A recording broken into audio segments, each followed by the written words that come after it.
निदहाति वेदः स नः पर्षदति दुर्गाणि विश्वा नावेव सिन्धुम् दुरितात्यग्निः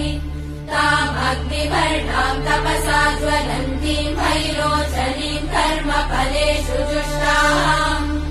दुर्गाम् देवीगुम् शरणमहम् प्रपद्ये सुतरसि तरसे नमः